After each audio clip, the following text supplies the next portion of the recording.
कहते हैं ना कि लड़की होना बहुत मुश्किल है। तो हाँ, बहुत मुश्किल होता है लड़की होना। सारी लड़कियों की तरह मेरी भी एक ज़िंदगी थी। मैं बहुत सिंपल और अच्छे घर से लड़की थी। हम 3 भाई-बहन थे।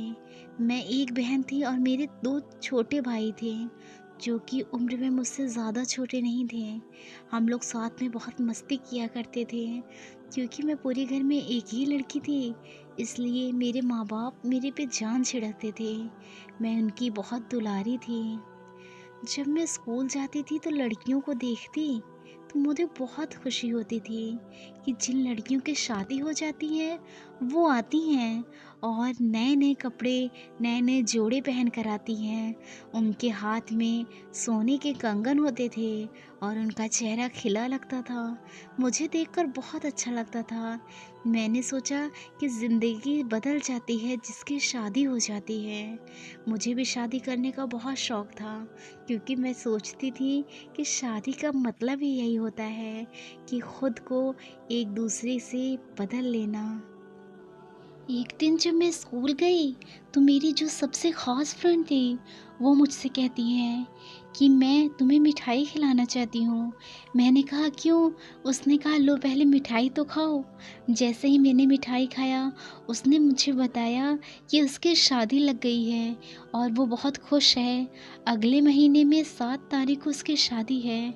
मुझे भी बहुत खुशी हुई उसकी सुन के, लेकिन मुझे भी बहुत शौक़ था कि मेरी भी शादी हो और मैं भी दुल्हन बनूँ। मुझे भी नए-नए कपड़े मिले और नए-नए जोड़े मिले।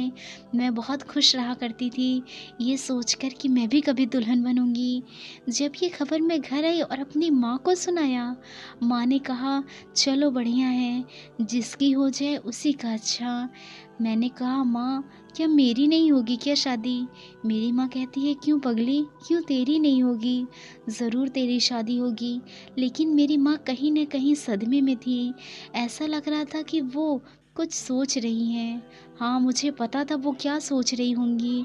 मेरे चेहरे पर जो ये बड़ा-सा दाग है, वो इसी के बारे में सोच रही होंगी, क्योंकि अक्सर माँ-बाप यही लेकर परेशान रहते हैं कि उनकी बेटी किस घर में जाएगी। लेकिन मेरे अंदर इस ऐब की खातिर मेरे माँ-बाप ज़्यादा परेशान रहा करते थे। उसी रात जब मैं अपने कमरे में सोने गई तो मुझे छत पे कोई जाने की आवाज़ आई। जब मैं छत पे गई तो देखा वहाँ कोई और नहीं बल्कि मेरे मम्मी और पापा थे। जब मैंने देखा कि वहाँ मेरे मम्मी पापा हैं तो मैंने उनकी बातें सुनी। मेरी माँ मेरे पापा से कह रही थी कि अब हमें कनक की शादी कर देनी चाहिए। वो भी अब बड़ी हो गई है और उसकी भी ख्वाहिश है कि वो दुल्हन बने। उसकी सारी सहेलियों की शादी हो गई है। इतने में पापा कहते हैं हाँ, फ़िक्र तो मुझे भी रहती है कि मेरी सबसे दुलारी बेटी किस घर में जाएगी। अगर उसके अंदर ये ऐब ना होता तो वो इस दुनिया में सबसे खूबसूरत होती। लेकिन क्या होगा ये तो हमें भी नहीं पता। मेरे माँ-बाप यही सोचकर अफ़सोस कर रहे थे। जब उनकी बातें मैंने सुनी तो मैं भी बहुत ही डूब गई। मुझे बहुत तकलीफ़ हुआ। मैं आकर अपने कमरे में रोते हुए सो गई और जब सुबह उठी तो मेरे घर वो आंटी आई थी जो घर जाकर रिश्ता ले आया करती हैं। वो आकर मेरी माँ से कह रही थी एक रिश्ता है, लेकिन हाँ, वो लोग बहुत गरीब हैं। उनके 2 बेटे हैं। उनके बड़े बेटे के लिए मैं तुम्हारी कनक का रिश्ता लाई हूँ। क्या तुम शादी करोगी?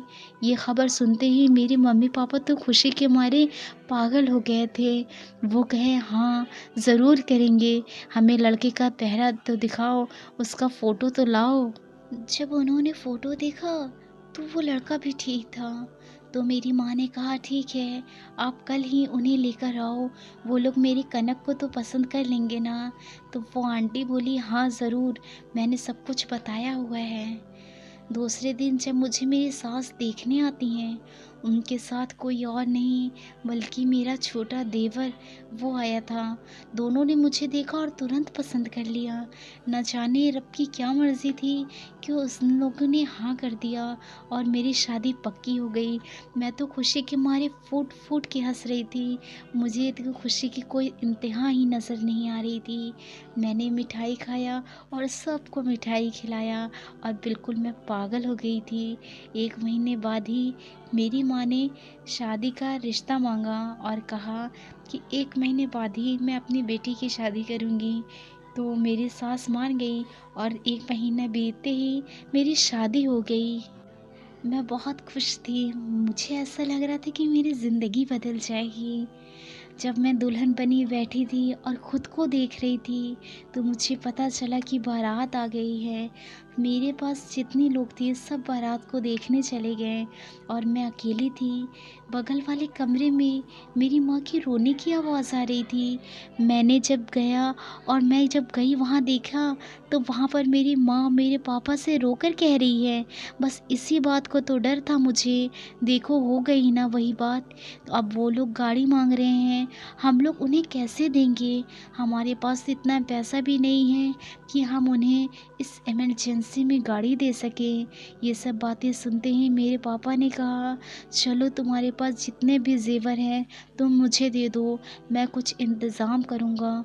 मेरी माँ ने जो भी पहना था सब कुछ उतार के दे दिया। उनकी जो फ़ेवरेट कान की बाली थी उन्होंने वो भी दे दिया और पापा उसे लेकर चले गए बाहर। फिर उसके बाद न जाने क्या हुआ मुझे कुछ पता नहीं। मैं दुल्हन बनी बैठी थी, मेरी आँख से भी आँसू गिर रहे थे। मैं भी तो बिल्कुल सदमे में चली गई थी। खैर मेरी शादी हो गई और मैं अपने ससुराल पहुंच गई। मैं इतनी खुश थी कि मैं आपको बता नहीं सकती। मैं दुल्हन बैठी अपने कमरे में थी तो उतने में मेरा जो हस्बैंड है वो कमरे में आता है और मुझे देखता है और मुस्कुराता भी नहीं। मुझे बहुत तकलीफ़ हुआ कि उन्होंने मुझे देखकर मुस्कुराया भी नहीं, बल्कि मेरी तारीफ़ भी नहीं की और ना ही मुझे कोई तोहफ़ा दिया। सुना था कि दुल्हन को तोहफ़ा मिलता है, लेकिन मुझे तो वो भी ना मिला। हाँ, वो मेरे साथ रहा, लेकिन मुझे वो खुशी नहीं दी जो मुझे चाहिए थी। मैं बहुत उदास हो गई और सो गई, वो भी सो गया। सुबह मेरी नींद खुलने से पहले ही जब मैंने अपने बगल में हाथ फेरा, तो वहाँ पर कोई नहीं था। मेरी नींद अचानक से खुल गई और मैंने देखा कि मेरा हस्बैंड बगल में नहीं है। मैं हड़बड़ा कर उठ गई और जब घर से बाहर देखा तो गार्डन में मेरी सास और उनके दोनों बेटे बैठे हुए हैं और मेरी सास चिल्ला चिल्ला कर कह रही है, यह शऊर सिखाया है इसकी माँ ने, ये उठकर अभी हम लोग के लिए नाश्ता भी नहीं बना सकती। वो जानती नहीं है क्या कि उसके घर पे किसी की तबीयत नहीं ठीक है जो उसके लिए खाना बना कर लाए। उनकी ये सब बातें सुन के मुझे समझ नहीं आ रहा था कि वो लोग किसे ऐसा कह रही हैं। मुझे लग रहा था कि मुझे नहीं कह रही होंगी, क्योंकि अभी तो मैं नई नेवेली दुल्हन थी। ये सोचते सोचते मैं अपने कमरे में चली गई और जाकर कमरे में बैठी तो उतने में मेरा हस्बैंड दरवाजे को फलांगते हुए आया और कहा, चलो तुम उठ तो गई, जाओ अब जल्द से माँ के लिए और हम सब के लिए नाश्ता बनाओ, हम लोग भूखे बैठे हैं। क्या तुम्हें समझ नहीं आता कि माँ की तबीयत नहीं ठीक रहती? मैंने जब उनकी बातें सुनी तो मैं चुपचाप चली गई किचन में और सबके लिए बहुत प्यार से खाना बनाया।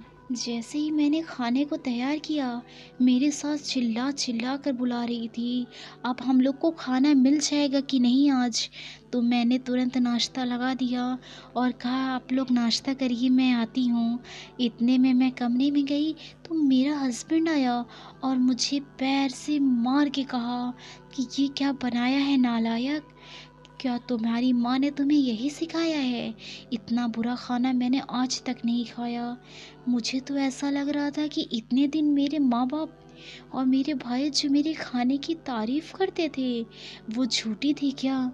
सुना था कि मैंने खाना बहुत अच्छा बनाना सीखा है, लेकिन यहाँ के लोग क्या कह रहे हैं मुझे तो समझ नहीं आ रहा था। और मैं जैसे ही रोते हुए बाहर गई तो मेरी सास ने मेरे ऊपर गरम, जो उसमें खाने में सबसे गरम था वो खाना मेरे ऊपर फेंक दिया और कहा, लो तुम ही खाओ ये जला भुना खाना, ज़रा सा भी अच्छा नहीं है कि हम इसे खा सकें। इतने में मेरा देवर भी उठ के चला गया। मैं रो रही थी, बहुत रोई और रोते रोते अपने कमरे में आ गई। जब कमरे में आई तो मेरी माँ का कॉल आता है और कहा, माँ ने, बेटा कैसा है पहला दिन, वहाँ के लोग अच्छे हैं ना? मैंने कहा, हाँ माँ, सब अच्छे हैं। आखिरकार उन्हें क्या बताती, मेरी बूढ़ी माँ को भी मेरे लेकर तकलीफ़ ही होती, क्योंकि यहाँ के लोग तो कद्र नहीं करे, लेकिन मेरी माँ मुझे बहुत प्यार करती। मैंने भी उनसे मुस्कुरा कर बातें की, उन्हें कुछ नहीं बताया। उन्होंने कहा, ठीक है बेटा, अपना ख्याल रखना, हम किसी दिन आएंगे तुमसे मिलने। मैंने कहा, ठीक है माँ, और फ़ोन को रख दिया। बस समझ लीजिए दिन ऐसे ही बीतता गया।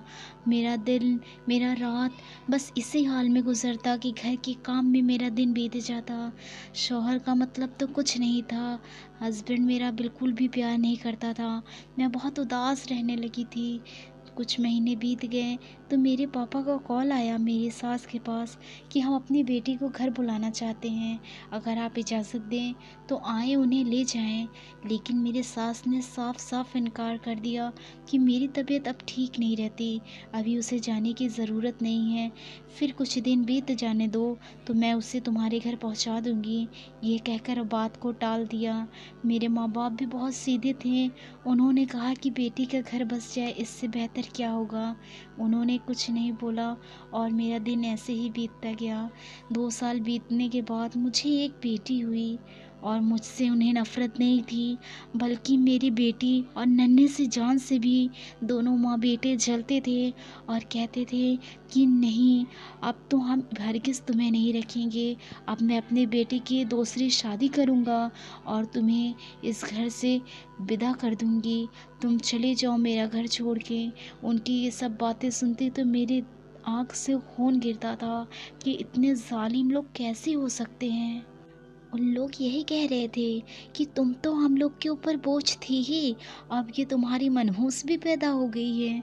जब वो मुझे कहते, मुझे करते, मुझसे बर्दाश्त हो जाया करता था, लेकिन जब वो मेरी नन्ही जान को कहते तो मुझसे सब्र नहीं होता।